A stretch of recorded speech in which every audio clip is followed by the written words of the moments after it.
Hi hello నమస్తే welcome back to our channel. నేను మీ రాజేశ్వరి. అందరూ ఎలా ఉన్నారు?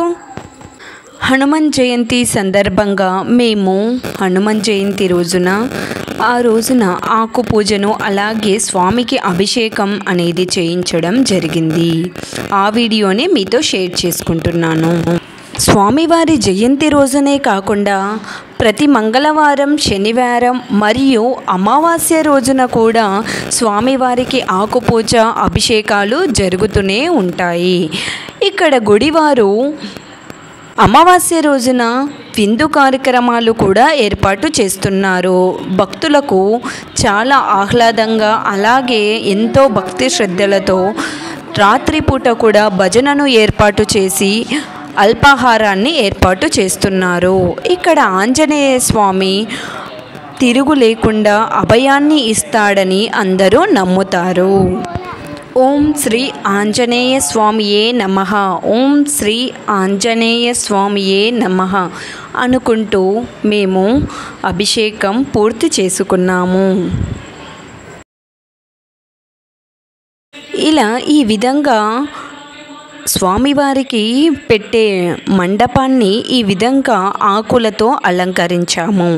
ఈ ఆకులను తీసుకొని స్వామివారికి అలంకరిస్తారు. ఈ విధంగా మేమంతా కుటుంబ సమేతంగా ఆ రోజున ఉదయాన్నే లేచి ఇంట్లో పూజ కార్యక్రమాలు చేసుకొని గుడికి వచ్చి ఈ విధంగా స్వామివారికి ఆకులతో అలంకరించి అభిషేకానికి కూర్చున్నామన్నమాట.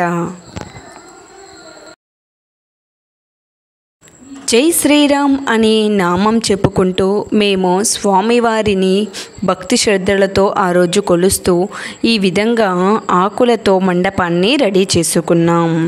ఇక్కడ స్వామివారికి ఆకుల మండపాన్ని అలంకరిస్తున్నారు.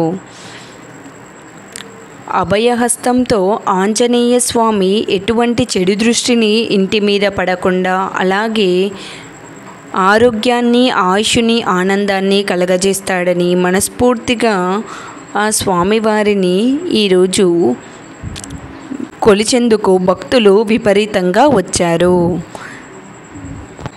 అభయ ఆంజనేయ స్వామి జై శ్రీరామ్ అనే నామం చెబితే చాలు ఆంజనేయ స్వామి కరిగిపోయి మన కష్టాలను తొలగించి మన వెన్నంటే ఉంటాడు. అంతటి రామభక్తుడు ఈ ఆంజనేయ స్వామి. హనుమాన్ చాలీసా. ఇక హనుమాన్ చాలీసా పాడుకుంటూ భక్తులంతా ఒక గ్రూపులుగా ఉండి ఈ నామాన్ని కానీ జపిస్తూ అలాగే హనుమాన్ చాలీసాని పాడుకుంటూ ఆంజనేయ స్వామి భక్తిలో నీలమైపోయారు. జై హనుమాను జ్ఞాన గుణ సాగర, జై కపీశతి హులోక ఉజాగర, రామదూత అతులిత బలధామ, అంజనీపుత్ర పవనసుత నామ, మహావీర విక్రమ బజరంగి, కుమతి నివార సుమతి కేసంగి.